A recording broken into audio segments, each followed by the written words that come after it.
할렐루야. 우리 선한 목자 되신 주님의 이름을 찬양합니다. 그리고 놀라우신 하나님 앞에 우리 감사와 찬양과 영광과 존귀의 큰 박수 올려드리며 나아가겠습니다. 살아계신 주님, 오늘도 우리 가운데 역사하시는 존귀하신 주님의 이름을 찬양합니다. 우리 주님의 보좌를 높여 송축합니다. 주님 영광을 받아 주옵소서. 네, 우리 하나님의 놀라운 은혜 가운데 한몸이를 우리 포도의 성도들, 우리 동역자들 한번 바라보시면서요, 오늘 이 시간 영상으로 함께 예배하는 우리 글로벌 포도 식구들을 향해서도 우리 한번 따뜻한 사랑과 격려와 축복의 박수를 서로에게 보내도록 하겠습니다. 주님의 놀라우신 은혜가 우리 모두에게 있게 되기를 주님의 이름으로 축복합니다. 할렐루야. 네, 지난주에 안내해드린 대로 올해 포스처치는 선교 현장에서 헌신하시는 이 100분의 선교사님을 위한 무료 종합 검진 프로젝트 러브케어스를 진행하고 있습니다. 지난주 많은 관심 속에 이 100명의 선교사님 신청이 모두 마감이 되었는데요.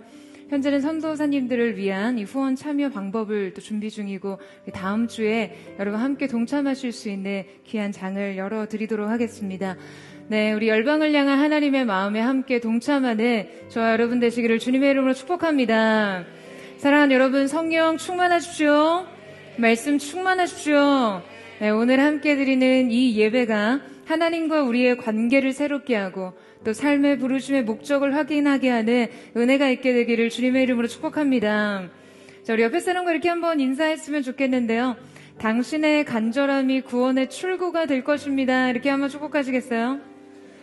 당신의 간절함이 구원의 출구가 될 것입니다. 네, 우리 가운데 그 하나님의 새로운 은혜, 또 구원, 축복의 문이 활짝 열리는 포드처치, 또 귀한 성도들 되시기를 축복합니다. 여러분, 우리의 인생에 중요한 기회가 찾아올 때 그 기회는요, 기회다 라고 소리치며 찾아오지 않습니다. 하나님께서 우리에게 결정적 구원, 결정적 은혜, 결정적인 축복을 주실 때 그것은 가려져 있어요. 믿음의 시험지와 함께 주어집니다. 그러니까 어떠한 순간에도 준비된 믿음의 답을 쓸 수 있는 그 태도의 평균이 결정적인 기회의 날에 우리의 상을 결정하는 것이죠. 그 믿음의 강도와 사랑의 순도, 하나님을 향한 일관성 있는 그 목마름이 있다면 하나님께서 주신 기회를 결코 놓치지 않게 되는 것입니다. 저는 저와 여러분이 이 순간에 우리에게 찾아온 그 은혜의 기회와 축복의 기회를 놓치지 않는 하나님의 사람들이 되기를 사모합니다. 자, 그런데 오늘 우리가 읽은 본문 속의 요아스는요, 너무나 안타깝게도 하나님께서 주신 그 결정적인 구원의 기회, 완전한 승리의 기회를 놓치고 맙니다. 그 믿음의 시험지에 답을 달 수 있는 그의 인생 평균의 태도가 미달되어 있었기 때문이죠. 그렇다면 왜 요아스는 이러한 특별한 기회를 놓치고 만 것일까요? 특별히 이번 2주 동안 이 동시대를 살아가면서도 전혀 다른 믿음, 전혀 다른 삶을 살았던 두 인물을 집중적으로 조명해보는 시간을 가지려고 합니다. 바로 북이스라엘의 왕 요아스와 엘리사 선지자인데요. 엘리사 선지자는 나이 들고 병들어 죽어가는 그 육체의 한계 속에서도 영적 최전선의 삶을 사수했던 야성의 사람이었습니다. 반면에 요아스 왕은 이 영적 거인 엘리사에 의존해서 인생의 안전한 울타리 안의 삶을 사수하기에 급급했던 사람이었죠. 오로지 자신의 안위라는 방어선을 지키기 위해 살면서 그냥 시시때때로 필요에 따라 하나님을 찾고 매달리던 이기적인 신앙을 보여주던 사람이었어요. 2주 동안 이 두 인물의 신앙을 최선선의 신앙, 방어선 신앙이라는 주제로 집중적으로 조명해 보려고 하는데요. 자, 먼저 요아스의 방어선 신앙을 살펴보면서 우리의 믿음을 점검해 보고자 합니다. 이 두 사람은 북이스라엘의 아람의 참혹한 침략으로 이 최악의 안보 위기를 맞이하던 시기의 인물이었습니다. 따라서 두 사람이 처한 이 시대적인 상황을 좀 이해할 필요가 있는데요. 우리 7절 말씀을 같이 한번 읽겠습니다. 시작.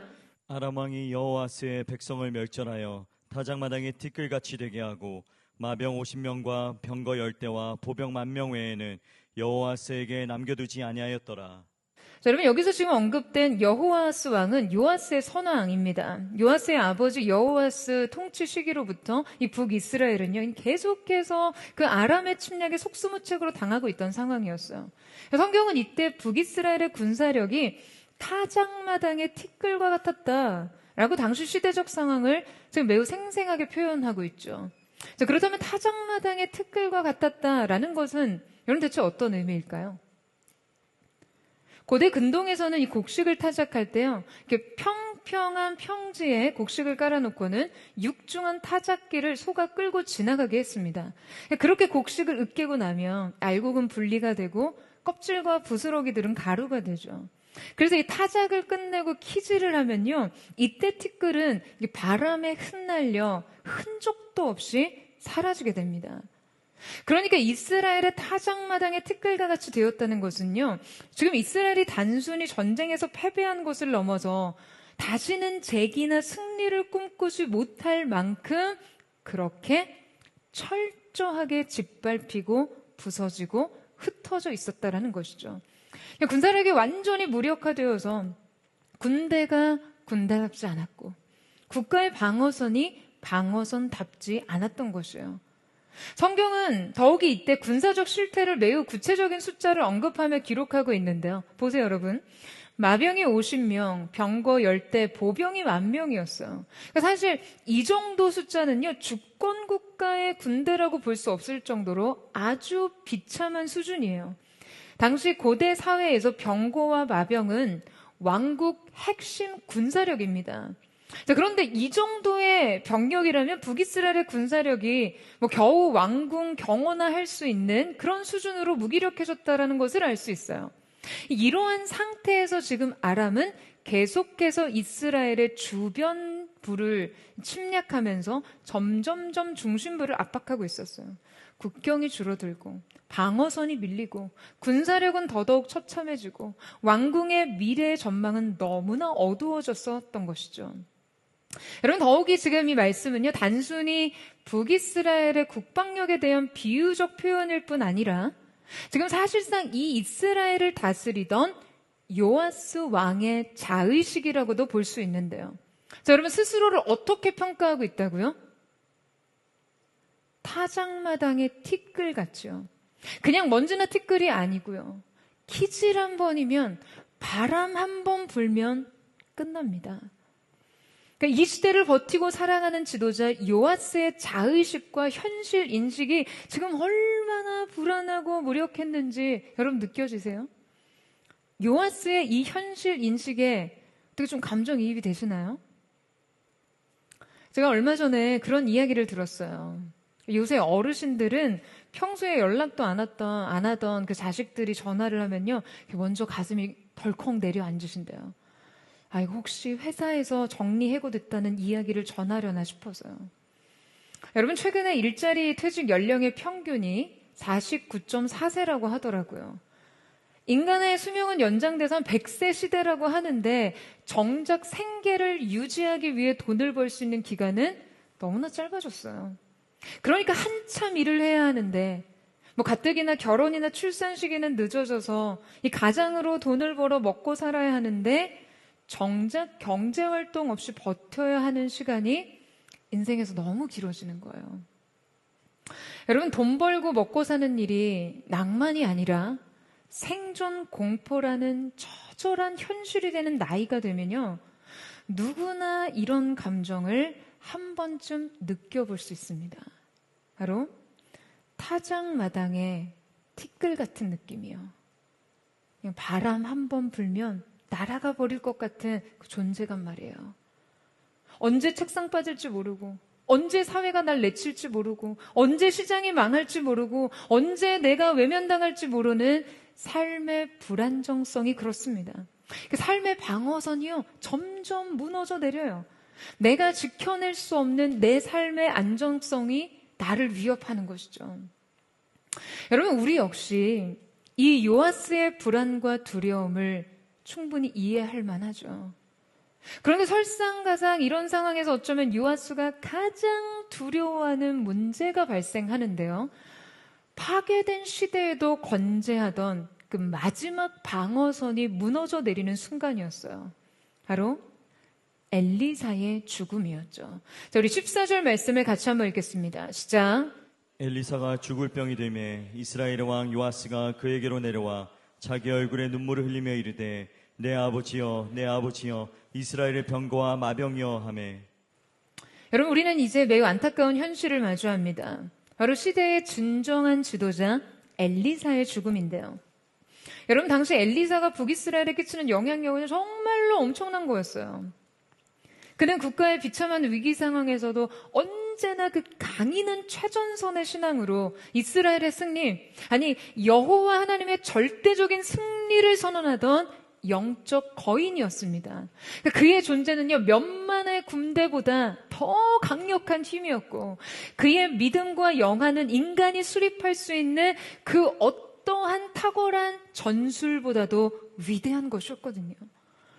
그는 국가의 심각한 안보 위기 상황마다 극적으로 나라를 구했던 지도자였어요. 그가 있는 한 북이스라엘은 망하지 않을 거라는 확신을 갖게 하는 그런 인물이죠. 그런데 그가 죽어갑니다. 성경은 엘리사가 죽을 병에 걸렸다라고 매우 구체적으로 언급하면서요, 그가 질병으로 인한 게 고통스러운 과정을 거쳤을 것이라고 예상하게 하는데요. 지금 가뜩이나 나라 안팎의 상황이 불안한데 임종을 보기 직전 연약해진 이 위대한 선지자의 모습은 지금 요아스에게는 더더욱 공포와 절망감을 느끼게 했을 거예요. 이때 요아스가 그에게로 내려와라고 기록된 이 기록은 왕이 선지자의 침소로 친히 내려왔다라는 것인데요. 자, 그러니까 그만큼 이 요아스의 심리가 엘리사로 하여금 매우 절박해져 있다라는 것을 알 수 있습니다. 요아스는 엘리사 앞에 찾아와 눈물을 흘려요. 그러니까 이 눈물은 큰 슬픔과 비애에 잠긴 왕의 애틋한 눈물로 보이죠.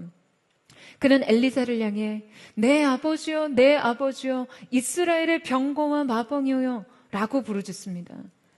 여러분, 이 고백은요, 과거 엘리야 선지자가 하늘로 승천할 때 그의 제자였던 엘리사가 겉옷을 찢으며 외쳤던 고백이었죠. 그러니까 이 고백은 엘리사를 향한 그 요아스의 인간적인 애착과 존경심의 표현으로 느껴집니다. 그런데 여러분, 이 내막을 요아스의 삶에 비춰서 해석을 해본다면요, 이 눈물은 엘리야를 향해 외쳤던 엘리사의 고백과는 전혀 다릅니다. 엘리야의 영적 계보를 따르는 엘리사의 충심과 절심의 고백이었던 이 고백과는 전혀 다른 이중성이 있었어요. 성경은 그의 평생이 여호와 보시기에 악을 행했고 여로보암의 모든 죄에서 떠나지 않으며 그 가운데 행하였다라고 기록하고 있거든요. 그는 엘리사의 길을 따르려던 사람이 아니었습니다. 여전히 죄의 길에 서면서도 그냥 그저 그의 안전한 울타리 안에 거하고 싶었던 것이었죠.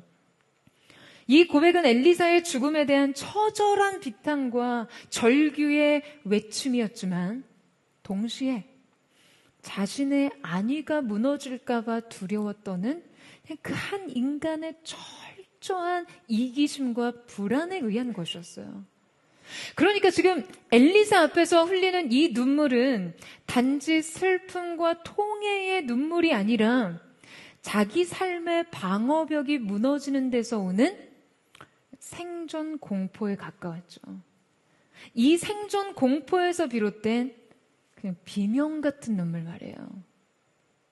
여러분, 그는 알고 있었습니다. 북이스라엘을 지탱하고 있었던 힘의 실체는 엘리사에게 비롯된다는 사실을요. 그리고 그는 동시에 모르고 있었어요. 이 힘은 사실 엘리사가 아니라 하나님으로부터 온 것이라는 것을요. 그는 이 구원이 하나님께 있다라는 사실보다 눈에 보이는 힘의 근거를 의존하고 있었어요. 그러니까 정작 이 눈에 보이는 힘의 실체가 지금 자기 앞에서 사라지려고 하자 그는 감당할 수 없는 불안과 두려움을 느끼는 것이에요. 앞서 살펴봤듯이 요아스는 엘리사를 이스라엘의 병거와 마병이라고 불렀죠. 여러분 사실 이 부름은요 틀린 말은 아닙니다. 실제로 엘리사는 이스라엘의 병거와 마병 같은 존재였어요. 국가의 군사력이 박살난 상황에서도 그냥 엘리사 한 사람 때문에 버텨왔거든요. 그는 아람의 군사 작전을 수차례 무력화했고요. 도단에서 하나님의 불말과 불병거를 보고 그 적군의 포위 속에서도 하나님의 구원을 선포하던 자였습니다. 하지만 정작 엘리사가 이스라엘의 그 어떤 군사력보다도 강한 힘을 가지고 있었던 것은 엘리사 그 자체에게 있었던 것이 아니었어요. 엘리사가 믿고 붙들었던 하나님에 의한 것이죠. 하지만 요아스는 이 근원을 파악하지 못합니다. 그는 엘리사가 가진 힘을 보면서도 그 힘의 원천이 어디로부터 나오는지를 이해하지 못했고요. 그 힘의 근원 앞에 자신의 삶을 굴복시키지 못했어요. 그러니까 자신이 믿고 의지하던 힘의 실체인 이 엘리사가 병들고 쇠약해지자 요아스는요, 그러니까 이 공포에서 헤어나오지를 못합니다. 여러분, 엘리사의 침상에서 보여주는 요아스의 이 통곡과 절규는 어쩌면 인생의 위기 속에서 이 시대 수많은 성도들의 믿음의 민낯을 그대로 보여주는 것이죠. 요아스의 이 신앙은요, 방어선 신앙의 전형적인 모습이에요. 바로 하나님을 경외하지 않으면서 그분이 주시는 삶의 안위는 그냥 악착같이 누리려고 하는 그 신앙 말이죠. 여러분, 요아스는 엘리사처럼 살고 싶어 하지는 않았습니다. 주님의 길을 따르고 싶어 하지는 않았어요. 하지만 엘리사를 통해 자기 삶의 불행을 막아서려 했어요. 그는 하나님이 원하시는 삶, 하나님이 기뻐하시는 삶에 대해서는 조금도 관심이 없었어요. 오직 하나님으로 인해 얻을 수 있는 삶의 안위와 혜택에만 마음이 있었죠.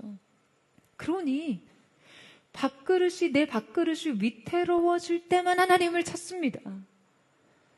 여러분, 이것은요, 진정한 신앙과는 거리가 멀어요. 우리가 하나님을 경외하는 삶에 대한 작정 없이 그저 삶의 위기 때마다, 문제가 있을 때마다 울고 부르짖는 신앙이 여러분, 어쩌면 이와 비슷한 형태일지 모른다는 거예요.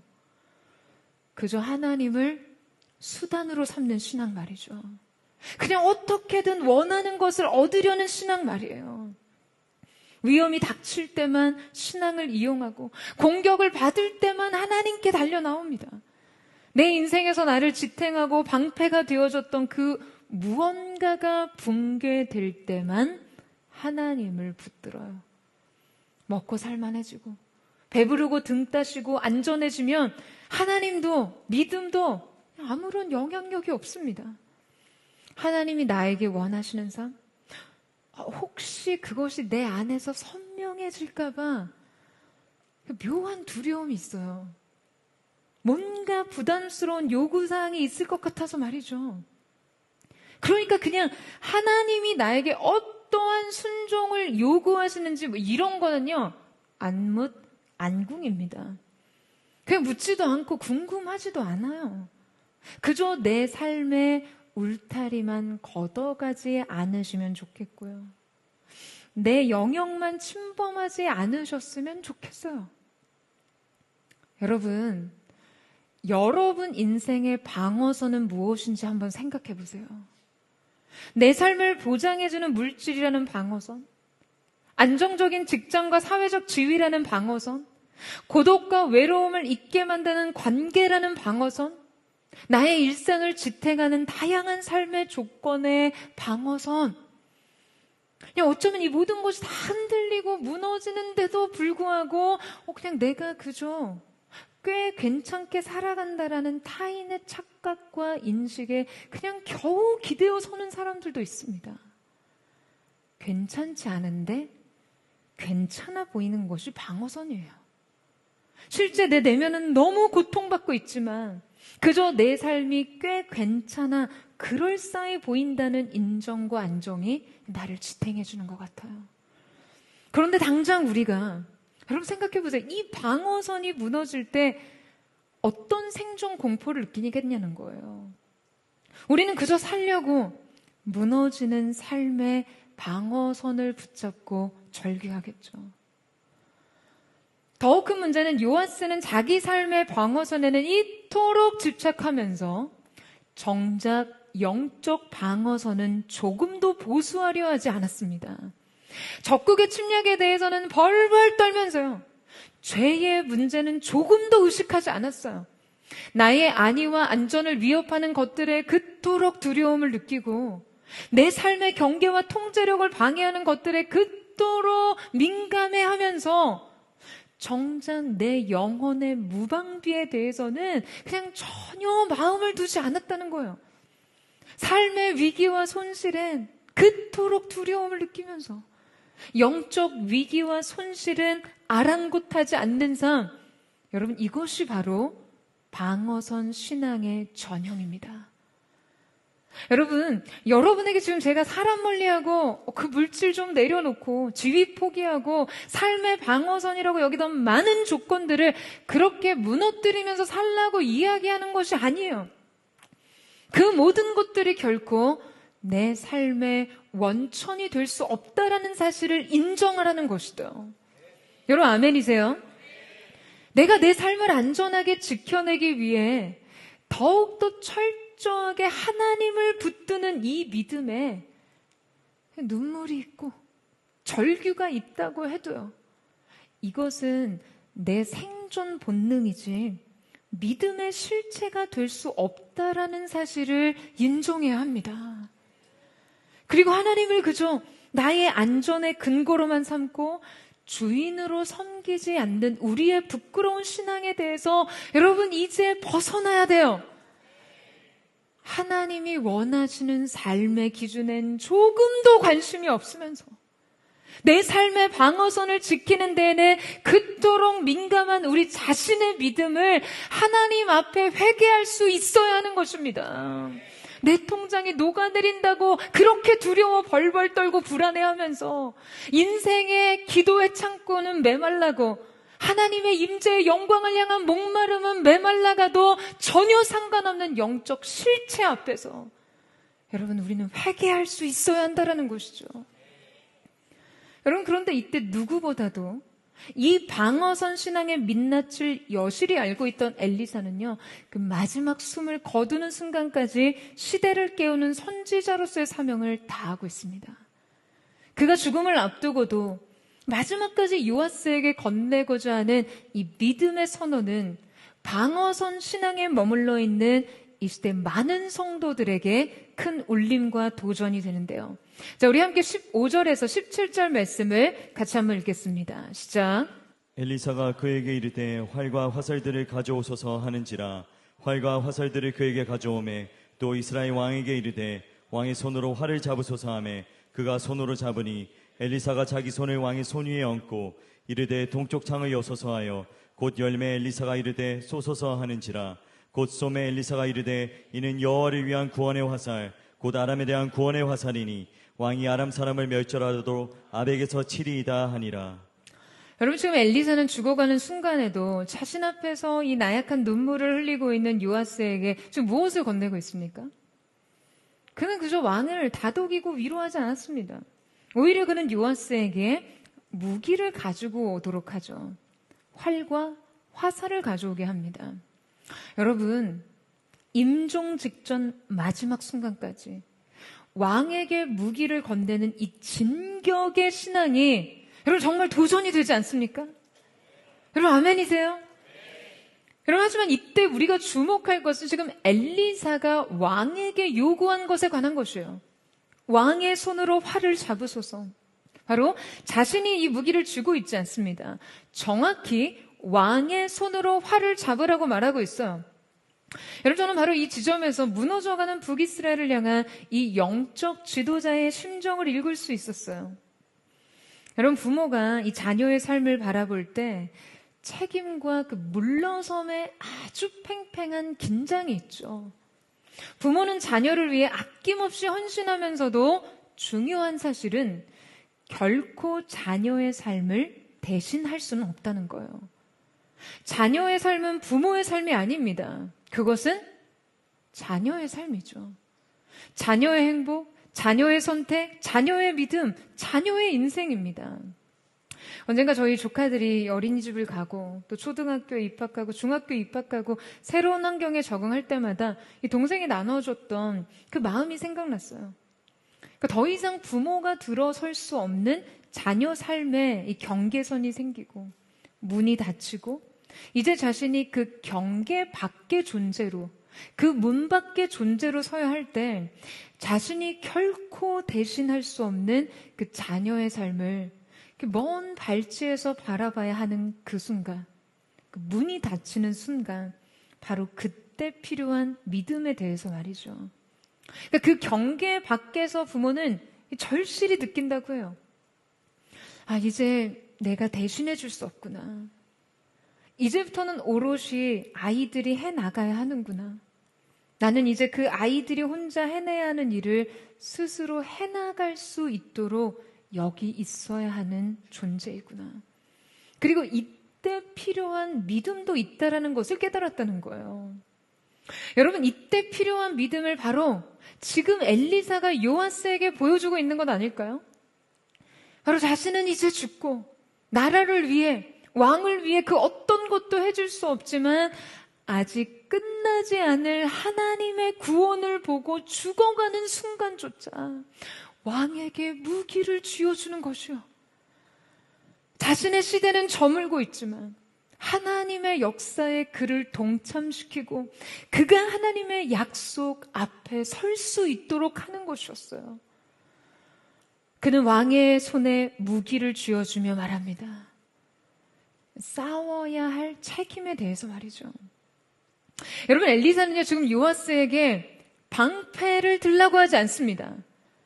성벽에서 버티라고 하지 않았어요. 어서 서둘러 갑옷을 입으라고 하지 않았습니다. 활과 화살을 붙잡으라고 했죠. 여러분, 활과 화살은요, 진격의 무기예요. 적을 향해 조준하고 적을 향해 쏘는 공격 무기 말이죠. 이제 엘리사의 신앙 아래 기생하는 그 방어선 신앙을 그치고 적군을 공격할 수 있는 최전선의 신앙으로 나아가라고 지금 그를 흔들어 깨우고 있는 것이에요. 다장마당의 티끌 같은 자의식에서 벗어나 진격의 신앙을 가지라고요. 어떻게 버틸까가 아니라 쏘라고 말합니다. 생존을 위해서 버티는 것이 아니라 승리를 위해서 쏘라고요. 여러분, 무엇보다 그는 자신의 손으로 그 활과 화살을 잡지 않았어요. 그 무기를 왕이 직접 자기 손에 들게 했어요. 그리고서는 자신의 손을 왕의 손 위에 얹습니다. 그러니까 지금 이 행동은 마치 요아스에게 이 메시지를 선언하는 것 같아요. 이 전쟁의 승리는 만군의 여호와 하나님께서 왕을 붙잡아 주셔야 가능하다. 그러나 하나님께서 당신의 손을 붙잡아 주신다 해도 왕이 직접 활쥐를 당겨 쏘지 않으면 승리는 없다라는 것을 보여주는 것이죠. 그의 믿음의 참여가 필요하다라는 거예요. 여러분, 우리는 자주 그렇게 말하죠. 하나님이 도와주셔야 합니다. 하나님이 길을 열어주셔야 합니다. 하나님께 구원이 있습니다. 여러분, 맞아요. 너무나 맞는 말입니다. 우리의 삶의 승리는 전적으로 하나님께 달려 있습니다. 할렐루야. 우리의 구원도, 회복도, 사명도, 미래도 모두 하나님 손에 달려 있어요. 하나님께서 붙잡아 주시지 않으면, 하나님께서 허락해 주시지 않으면 우리는 아무것도 할 수 없어요. 여러분, 하지만 이 고백은 동시에 우리의 책임을 회피하는 것이 아니라 우리의 믿음을 깨우는 고백이 되어야 합니다. 하나님께서 하셔야 하지만 내 손에 활과 화살이 들려 있어야 하고요. 하나님께서 도우셔야 하지만 나는 활 시위를 당겨야 합니다. 하나님께서 승리하게 하시지만 정작 내가 활을 쏴야 하는 것이죠. 여러분 아멘이세요? 여러분 사회적 생존이 어렵다고요. 경기가 너무 안 좋고 조직이 너무 어렵고 사는 게 너무 어렵다고요. 여러분 이해합니다. 여러분 어려워요. 그래서 더욱 우리는 활과 화살을 쥐어야 합니다. 영적 진격이 필요해요. 기도의 돌파가 필요합니다. 여러분 아멘이세요? 사랑하는 여러분, 갑옷과 성벽에 숨지 마세요. 생존을 위해 버티지만 말고 승리를 위해 진격하십시오. 믿음의 모든 책임을 하나님께 떠넘기는 것이 아니에요. 믿음은 하나님이 내 인생에 행하실 일을 알기에 믿음으로 전진하는 것입니다. 하나님이 승리케 하심을 믿고 믿음의 적극적인 참여를 보여야 하는 것이죠. 여러분이 그냥 하나님이 하실 일을 대신하라는 것이 아니에요. 하나님께서 하실 일을 믿고 내가 해야 할 순종을 미루지 말아야 한다는 거예요. 삶이 무너질 때 두려움에 벌벌 떨면서 정작 싸우기 위해 순종하는 것을 극도로 꺼려하는 믿음. 그냥 그저 상처받지 않으려고 아둥바둥하면서 정작 사랑과 헌신은 회피하고 부정하는 믿음. 실패하지 않기 위해서 근근히 버티느라 부르심을 따라 조금도 위험을 감수하지 않는 믿음. 관계가 바로 서게 해달라고 하면서 정작 섬기려 먼저 하지 않고 도무지 용서하려 하지 않는 믿음 말이에요. 여러분, 이 모든 것이 다 방어적 신앙입니다. 방어선 신앙이에요. 여러분, 이제 활과 화살을 여러분의 손에 잡으십시오. 이때 엘리사는 선언합니다. 이는 여호와를 위한 구원의 화살, 곧 아람에 대한 구원의 화살이니 왕이 아람 사람을 멸절하도록 아벡에서 치리이다. 여러분, 하나님께서는요, 타작마당에 티끌 같던 이 북이스라엘의 현실 가운데서도 그냥 그저 근근히 살아남는 적당한 방어를 계획하신 것이 아니었어요. 하나님의 구원 계획은 아람의 멸절이었습니다. 이미 완전한 구원을 예비해 두신 것이죠. 그럼 이제 남은 것이 무엇입니까? 바로 이러한 여호와의 구원과 약속에 요아스가 믿음으로 동참하는 것이었어요. 그런데 이때 이 결정적 순간, 이 요아스의 내면에 여전히 자리 잡고 있던 방어선 신앙이 다시 그 실체를 드러냅니다. 자, 우리 18절에서 19절 말씀을 같이 읽겠습니다. 시작. 또 이르되 화살들을 집으소서. 곧 집음에 엘리사가 또 이스라엘 왕에게 이르되 땅을 치소서 하는지라. 이에 3번 치고 그친지라. 하나님의 사람이 노하여 이르되 왕이 6번을 칠 것이니이다. 그리하였다면 왕이 아람을 진멸하기까지 쳤으리이다. 그런즉 이제는 왕이 아람을 3번만 치리이다 하니라. 자, 여러분, 지금 이 장면은요, 요아스 믿음의 실상을 매우 상징적인 행동으로 적나라하게 보여주는 것인데요. 지금 화살을 집어 땅을 치는 엘리사의 명령에 지금 요아스가 몇 번 땅을 치죠? 3번 칩니다. 성경은 매우 탄식 어린 어조로 말해요. 이에 3번 치고 그친지라. 그리고 엘리사는 크게 노하여 요아스를 책망합니다. 이 상황, 성경이 이 상황에 대해서 얘기한 것 중에 여러분 중에 그런 생각하시는 분도 있을 수 있어요. 아니, 왜 대체 3번 치는 것이 문제가 되는가? 엘리사가 요아스를 향해서 땅을 최대한 많이 치라고 하지는 않았으니까요. 그러다면 왜 요아스는 땅을 3번만 쳤고 왜 엘리사는 이런 그에게 노한 것일까요? 여러분, 분명 엘리사가 요아스에게 땅을 치는 횟수 자체가 중요하다고 하진 않았습니다. 하지만 이 화살의 의미가 여호와의 구원을 의미한다는 것과 엘리사가 치다라는 의미로 사용된 이 동사가 아람을 치는 전쟁의 행위와 화살을 땅에 치는 행위 사이의 연관성에 대해서요, 충분히 암시하고 있었거든요. 자, 그러니까 지금 이 맥락에서 땅을 얼마나 치는지는 아람을 향한 그 전쟁의 승리를 의미한다라는 것을 이미 요아스가 알고 있었던 것이죠. 그런데 대체 요아스는 왜 3번만 치고 그쳤을까요? 여러분, 대체 왜 이러는 걸까요? 저는 정말 이해가 안 돼요. 아니, 한 나라의 왕이 돼가지고 지금 땅을 3번 치고 끝낸다고요? 여러분, 이거 제정신입니까?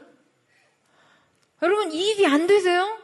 저는 정말 생각하면 생각할수록 화가 나요.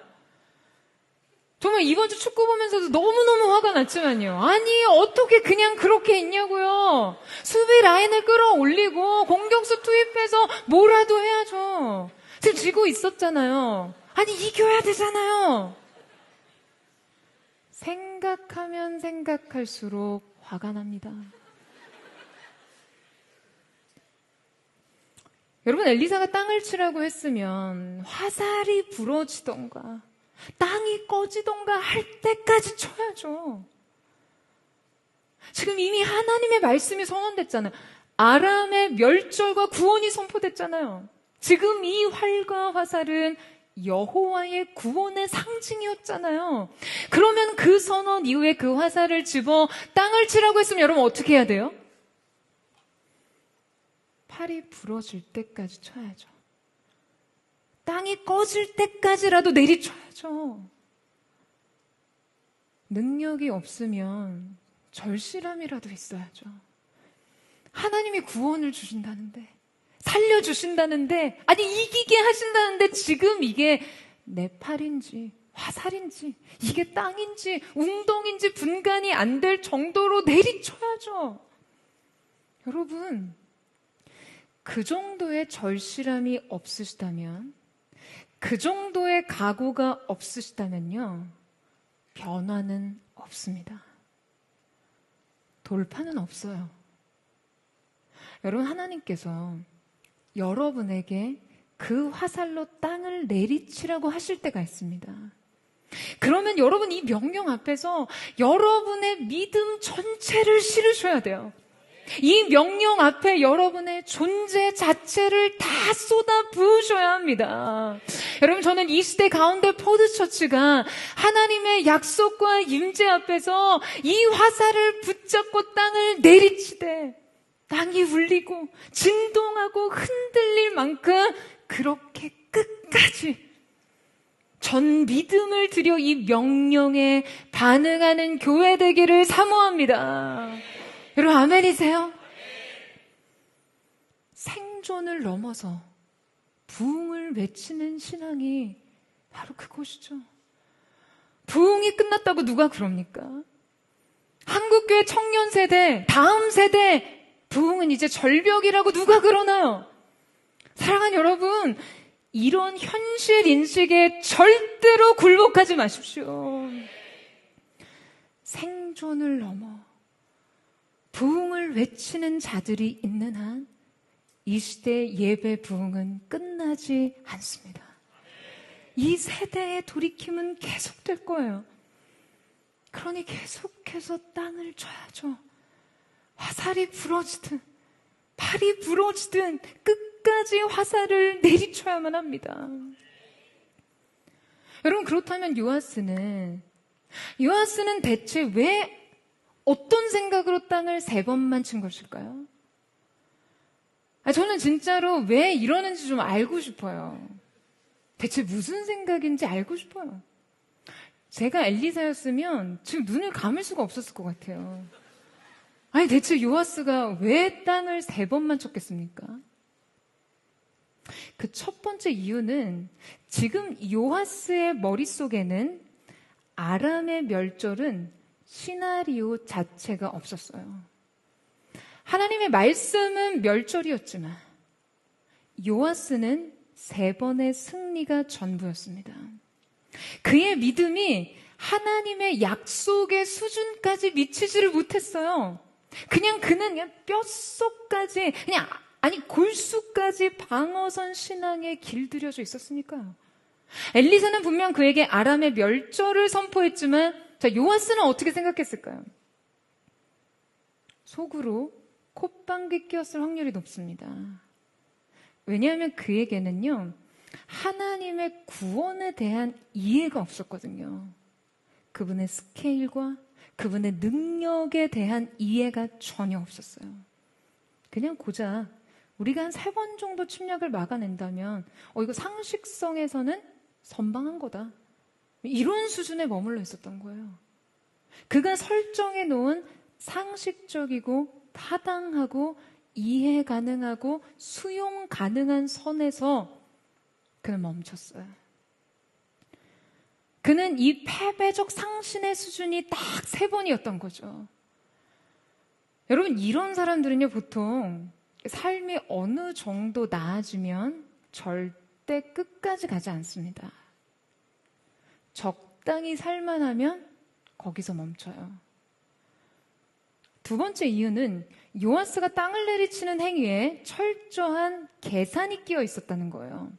여러분, 지금 엘리사가 요아스에게 땅을 치라고 하죠. 요아스는 생각합니다. 땅을 치라고 하자 기회다라는 생각으로 그냥 미친 듯이 화살을 내리친 것이 아니에요. 3번 하고 멈췄다는 것은요, 요아스에게 계산이 끼어들었다는 거예요.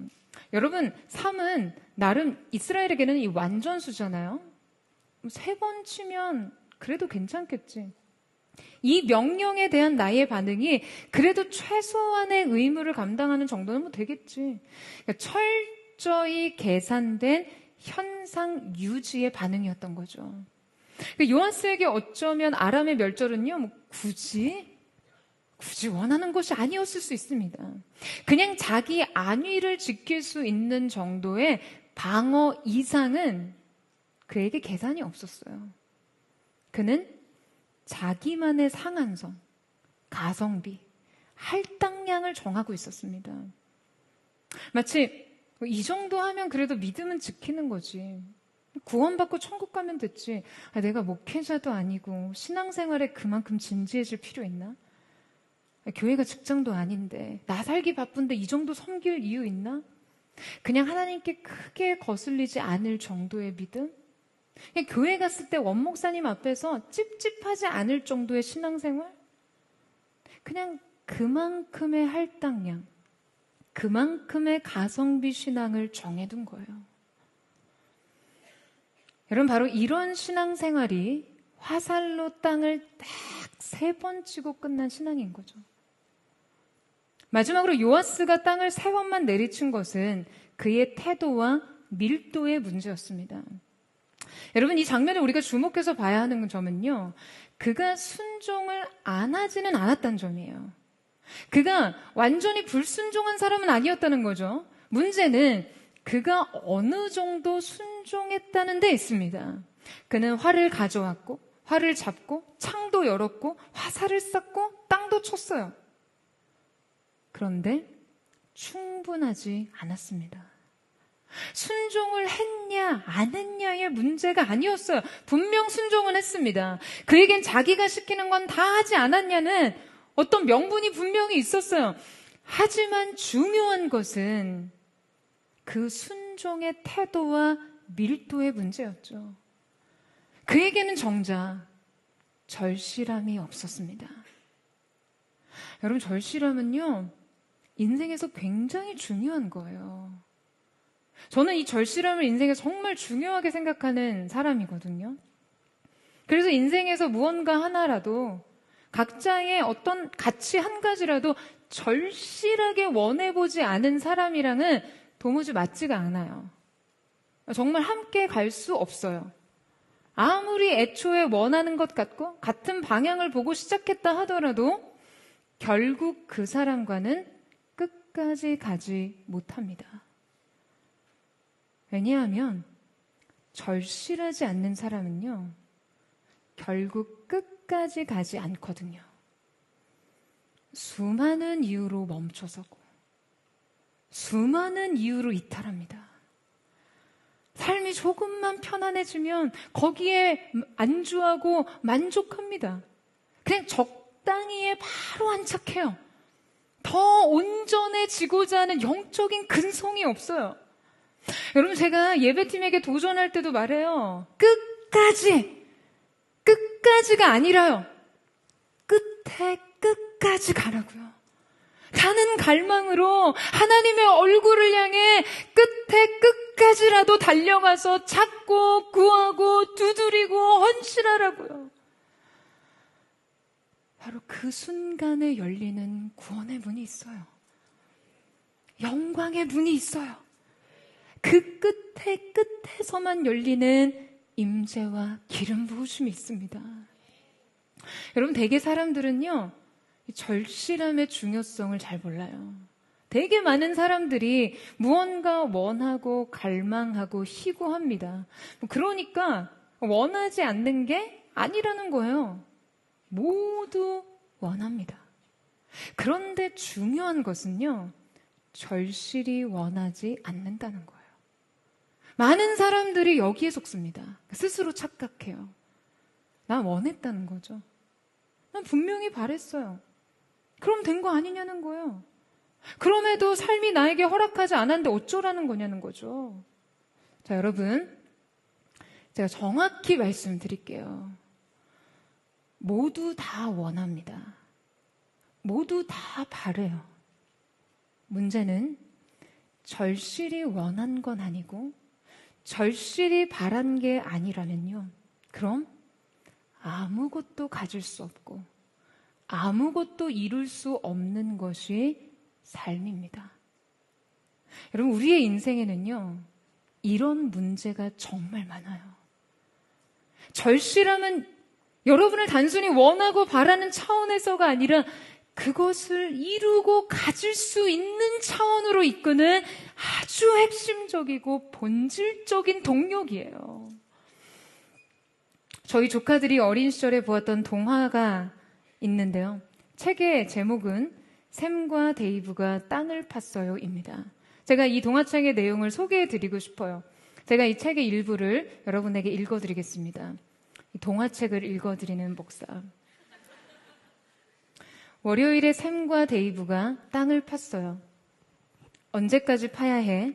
샘이 물었어요. 어마어마하게 멋진 것을 찾아낼 때까지 파야 해. 그게 우리의 사명이야. 데이브가 말했어요. 땅을 어찌나 깊게 팠는지 샘과 데이브는 땅속 깊숙한 곳까지 내려와 있었어요. 그러나 어마어마하게 멋진 것을 찾아내지는 못했죠. 계속 파보자. 데이브가 말했어요. 샘과 데이브는 자꾸 땅을 팠어요. 한참 땅을 파던 둘은 잠시 쉬기로 했어요.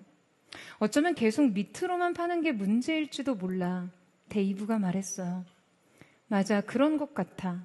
샘이 말했어요. 다른 쪽으로 파보는 건 어떨까? 그래, 그게 좋겠어. 데이브의 말에 샘이 대답했어요. 굉장히 멋진 생각이 떠올랐어. 우리 서로 다른 방향으로 파보자. 데이브가 말했어요. 다른 방향으로? 샘이 말했어요. 그냥 조금만이라도 혹시 알아? 행운을 만날지. 그래서 데이브는 이쪽으로 땅을 파고 샘은 저쪽으로 땅을 팠지요.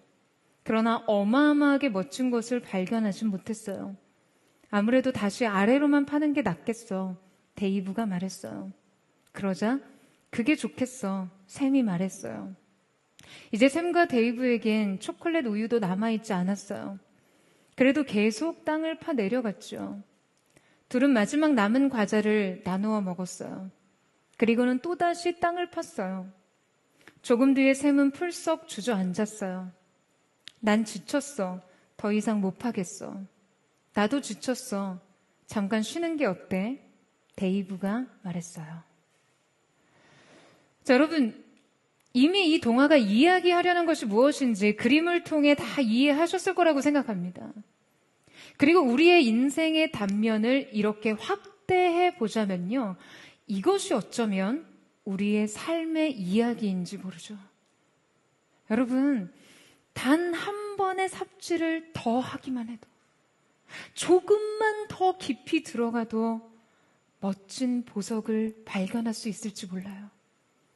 포기하지 않고 조금만 더 절실하면, 멈추지 않고 조금만 더 해보면, 여러분, 물론 인생은 포기도 필요하고요, 멈춤도 필요합니다. 하지만 하나님께서 여러분에게 요구하시는 그 순종의 영역에서만큼은, 그 부르심의 영역에서만큼은 끝까지 가보셔야 해요. 여러분 아멘이세요? 여러분, 이 시대 교회가 모두 부흥을 원하죠. 많은 교회가, 많은 사역자들이 부흥을 원합니다. 부흥이 싫은 교회가 있습니까? 부흥을 거부하는 사역자가 있어요? 문제는 뭔가요? 어디까지 원하냐는 거예요. 이때 이 부흥은 단지 숫자 확장이 아니에요. 진정한 영적 각성이죠. 그 하나님의 얼굴을 향한 진정한 타는 목마름이요. 부흥이 오기까지 절실히 원하고 절실히 구하고 끝내 부흥을 경험하는 것이 아니라면 어쩌면 부흥을 원한 건 아닌지 모른다는 생각을 해봐야 합니다. 혹시 여기 계신 분들 중 내 평생 사랑도 꿈도 공부도 일도 그냥 뭐 하나 절실하게 원하고 절실하게 추구해 본 적이 없다라고 생각하고 계신 분들 있으시다면요. 그런데 이 말씀을 들으면서 그 절실함의 필요를 느끼시는 분들이 있다면요. 사랑하는 여러분, 이제 하나님의 임재에 절실해 보세요. 기도와 예배에 절실해 보세요. 그러면 그 다음이 열립니다. 여러분, 저는 오늘 여러분이 구하는 하나님의 얼굴을 향한 목마름이 새로운 인생의 은혜의 문을 열고 그 하나님을 경험하는 임재의 새문이 열리는 시간이 되기를 축복합니다. 오늘 우리는 요아스를 통해서 방어선 신앙에 대해서 살펴봤어요. 오늘 이 말씀을 통해 우리가 이 방어선을 근근히 지키는 신앙에서 벗어나기를 간절히 사모하며 축원합니다. 어떻게 버틸까가 아니라 어떻게 이길지, 생존이 아닌 부흥을 위해, 행복이 아닌 영광을 위해 구원의 화살을 들고 여러분 그 활시를 당길 수 있는 저와 여러분 되시기를 주님의 이름으로 축원합니다. 결정적인 구원의 순간은요, 기회라라고 소리치며 찾아오지 않아요. 오늘 하나님 앞에서 준비된 여러분의 인생 영적 평균의 태도가 그 구원의 문을 열 수 있는지의 여부를 결정하게 될 것입니다. 여러분, 간절하게 주님을 구하세요. 절실하게 그 문을 두드리세요. 침노하는 자에게 그 나라의 영광이 예비될 줄로 믿습니다. 오늘 그 은혜가 우리 모두에게 있게 되기를 주님의 이름으로 축원합니다. 우리 함께 찬양하며 기도하며 주님 앞으로 달려가기를 사모합니다. 사랑하는 주님, 오늘 이 시간 우리가 주의 얼굴을 구하되 주님 앞으로 나아가되 주님 그저 목마름을 넘어 타는 목마름으로 주님이 아니고서는 안 되는 그 절실한 갈망으로 주님 앞에 서기를 원합니다. 주님, 우리의 마음을 기경하여 주십시오. 적당한 신앙의 자리에, 방어선 신앙의 자리에, 그저 근근히 생존을 지키고 버티는 신앙의 자리에 머물렀던 우리가 새로운 구원의 문, 최전선의 신앙으로 나아가는 주님 그 첫걸음이 오늘의 이 예배를 통해 우리의 삶 가운데 열려지게 하여 주시옵소서. 우리 그 마음 고백하며 우리 찬양하며 주님 앞에 나아가기를 원합니다. 주께 가까이 날 이끄소서. 간절히 주님만을 원합니다.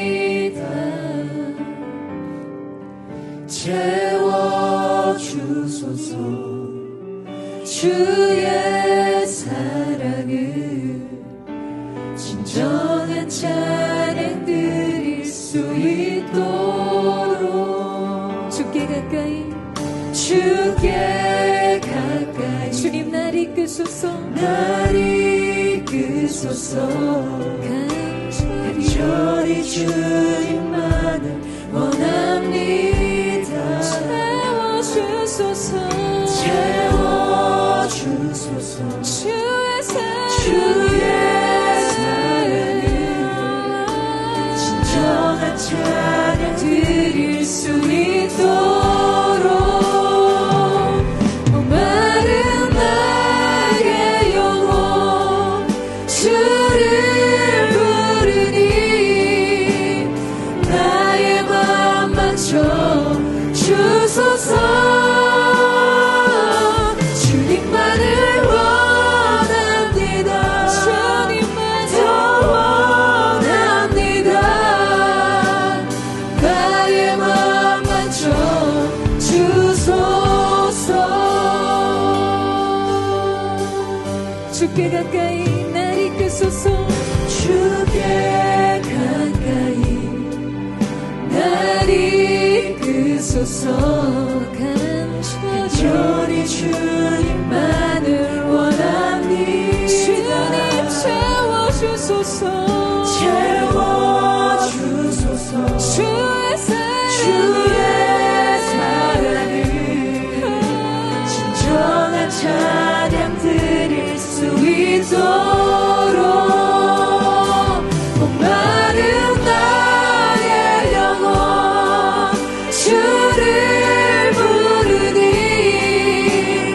나의 맘 맞춰 주소서. 주님만을 원합니다. 더 원합니다. 나의 맘 맞춰 주소서. 우리가 주님을 구합니다. 주님만을 바라보며 나갑니다. 나의 맘 만져 주소서. 주님만을 원합니다. 더 원합니다. 나의 맘 만져 손을 높이 들고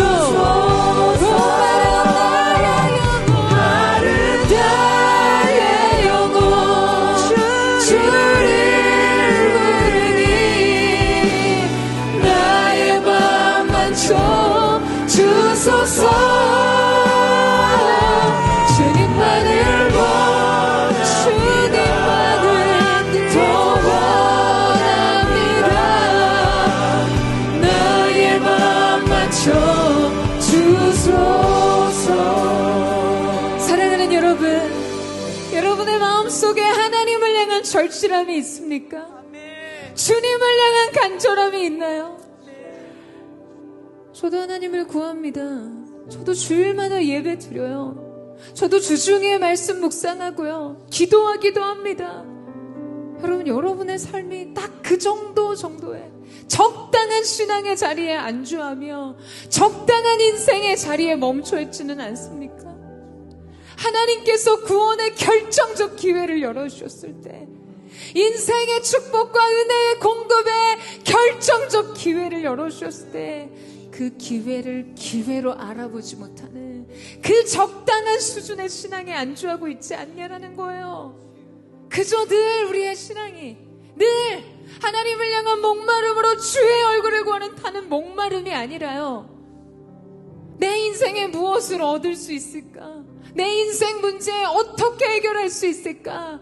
하나님은 이 문제에 대해서 어떻게 응답하시며 해결해 주실까의 급급한 일상의 안일한 순간에는 평탄한 삶의 자리에 머물러 하나님에 대한 관심, 하나님에 대한 사모와 하나님을 경외하는 마음은 눈꼽만치 없은 채 인생의 위기를 맞는 순간마다, 인생의 경보 사이렌이 울리는 순간마다 득달처럼 찾아가 하나님 앞에 엎드려 여호와의 군대여, 이스라엘의 마병과 군대여 외치며 흘리는 그 절규에 가까운 눈물, 여러분, 그 눈물의 신앙이 여러분의 방어선 신앙 아닙니까?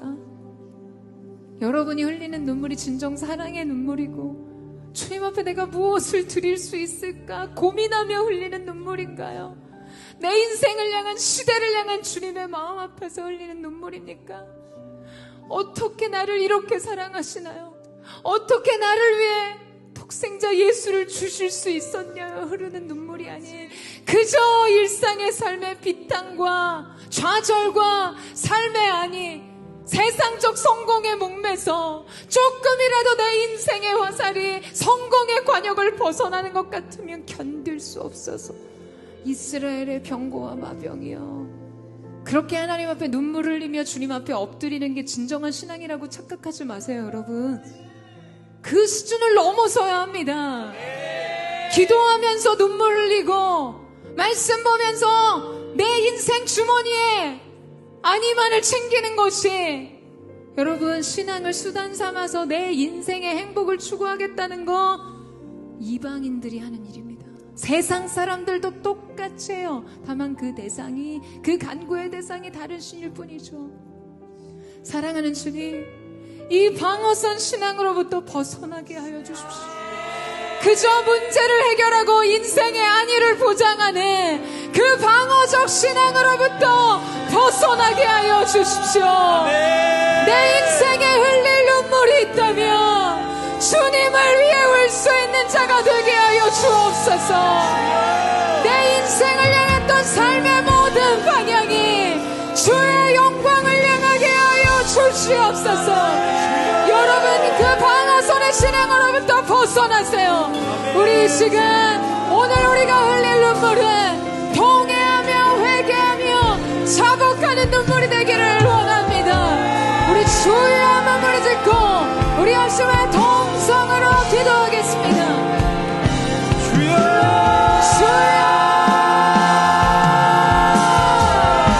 사랑하는 주님, 우리가 주 앞에서 그저 내 삶의 안위를 지키며 내 삶에 주어진 세상적 성공, 내가 이루는 성취에 목매는 인생, 그것을 벗어날 수 없는 적당한 방어선의 신앙의 자리에 머무는 우리의 삶을 불쌍히 여겨주십시오. 하나님의 나라를 심노하여 얻는 자들이 되게 하여 주옵소서. 이제 일어나 우리가 흘릴 눈물은 주님의 사랑을 위한 것입니다. 주의 복음을 위한 것입니다. 그렇게 전환되는 영적인 새로운 전환점이 오늘 이 시간 우리 가운데 열려지게 하여 주옵소서. 우리의 저주를 내려놓기를 원합니다.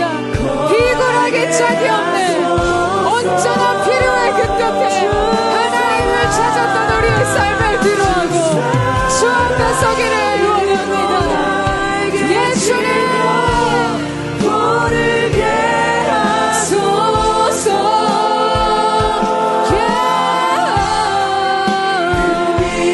곳에 영원히 거하게 하소서.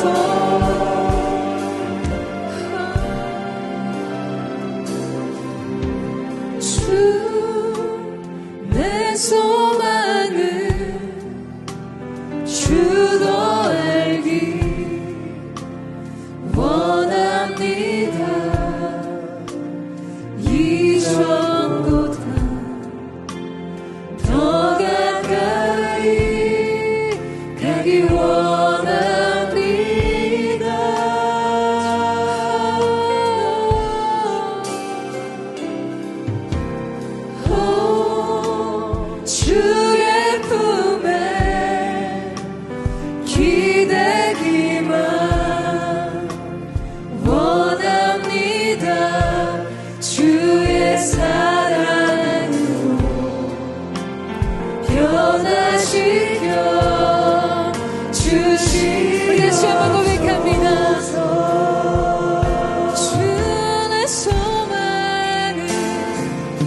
잡으소요. 주의 사랑으로 변화시켜 주시옵소서.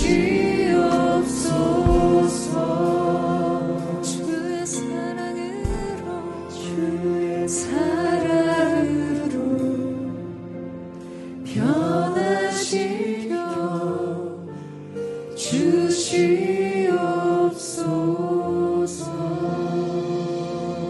사랑하는 여러분, 여러분의 인생이요 다장마당의 티끌과 같이 느껴질지라도, 그래서 여러분 삶에 생존 공포가 너무나 큰 두려움과 불안이 되어버렸어요. 그냥 삶의 어떠한 조건 하나가 바람불면 내 존재를, 내 인생을 날려버릴 것 같은 두려움이 있으시는 사람들 있을 수 있습니다. 여러분, 그때 여러분이 하나님 앞에 나와 여호와여 구원하소서, 나를 불쌍히 여기소서. 예, 여러분, 하나님이 그 기도를 들으시는 줄로 믿습니다. 구원은 하나님께 있음을 고백합니다. 결정적인 인생의 구원의 문을 여실 수 있는 분은 오직 하나님이심을 선포합니다. 그러나 여러분, 이 고백 앞에 여러분의 져야 할 믿음의 책임을 회피해서는 안 됩니다. 오늘 여러분의 인생 속에 활과 화살이 들려 있어야 돼요. 여러분이 쏘고, 여러분이 두들기고, 여러분이 찰 수 있는 생존을 지키기 위한 근간히 버티는 삶의 자리를 나와요. 승리를 향해 쏠 수 있는 믿음의 책임이 오늘 우리 가운데 있는 줄로 믿습니다.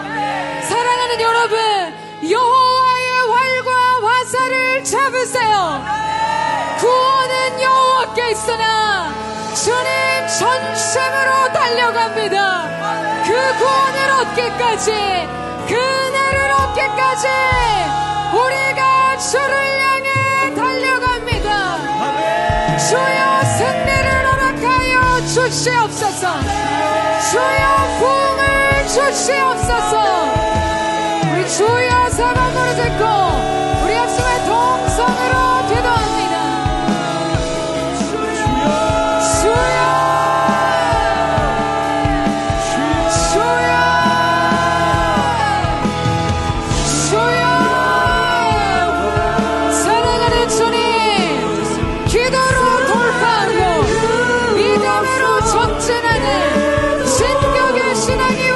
되게 하여 주옵소서. 뒤로 물러서 신념에 빠지는 자들이 되지 않게 하여 주십시오. 거룩하신 주님, 거룩하신 주님, 오늘 이 가운데 성령께서 일하시는 은혜가 우리가 믿음의 책임을 뒤로 하지 않는 주님, 우리가 간절히 원하며 나아갑니다. 뒤로 물러서지 않는 진격의 신앙이 있을지어다. 활과 화살을 드는 승리의 신앙이 있을지어다. 주님, 이 winning mentality가 우리의 것이 되게 하여 주십시오. 승리의 정신이 우리의 것이 되게 하여 주십시오. 예수님, 수많은 유혹 속에도 신실하신 주님 약속 나 붙들리라. 세상에 못하고 세상이 이해 못하고 우리를 조롱하여도 신실하신 주님 약속 우리 다시 한번 바라보며 천국은 침노하는 자의 것이네. 어떠한 시련이 와도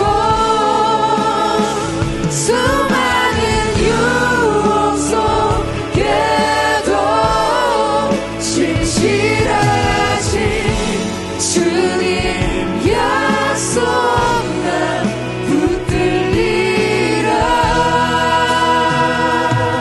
세상이 이해 못하고 세상이 이해 못하고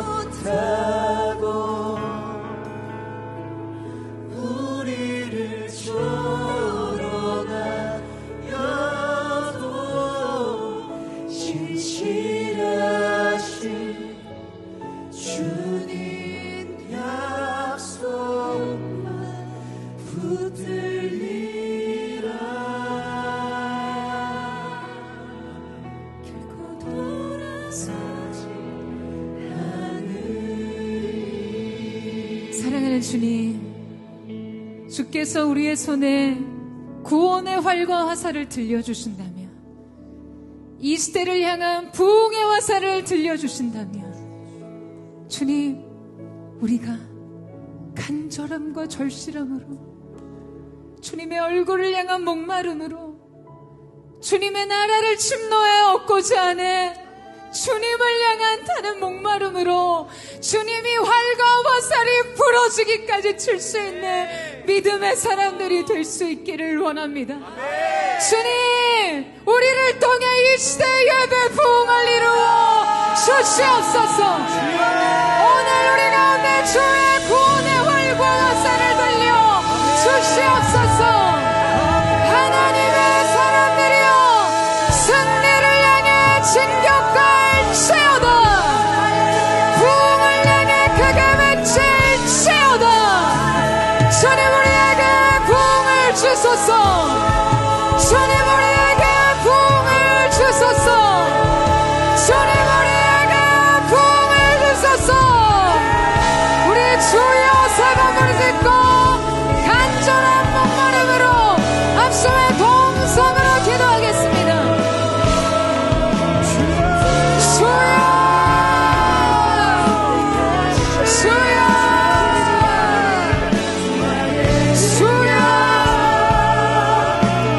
사랑하는 주님, 우리에게 여호와의 구원의 활, 여호와의 구원의 화살을 주셨음을 믿습니다.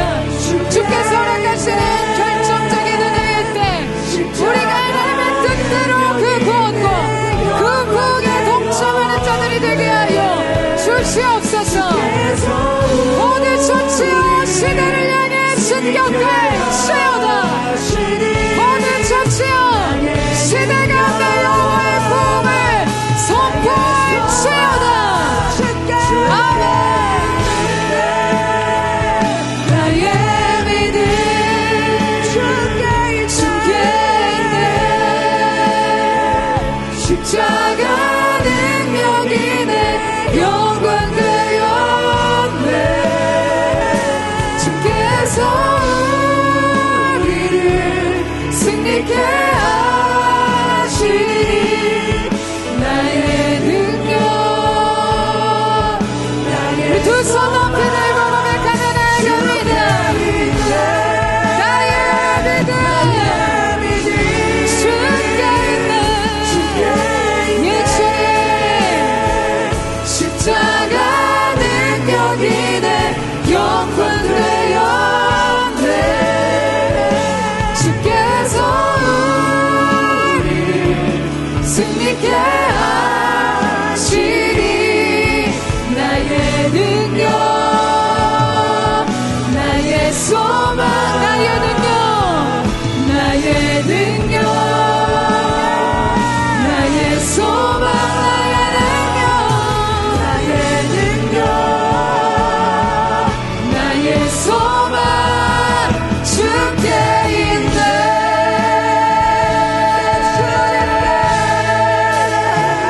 하나님의 사람들이여, 여호와의 구원의 활과 화살을 들고 승리를 향해 진격할지어다. 이 시대의 부흥을 외칠지어다. 그렇게 우리의 구원, 우리의 능력, 우리의 모든 것의 원천이 되신 주님께 감사와 찬양을 올려드리며 존귀하신 예수님의 이름으로 기도드립니다. 아멘. 아멘. 우리 승리를 주신 주님 앞에 감사와 찬양과 영광과 존귀의 큰 박수 올려드리며 나아갑니다.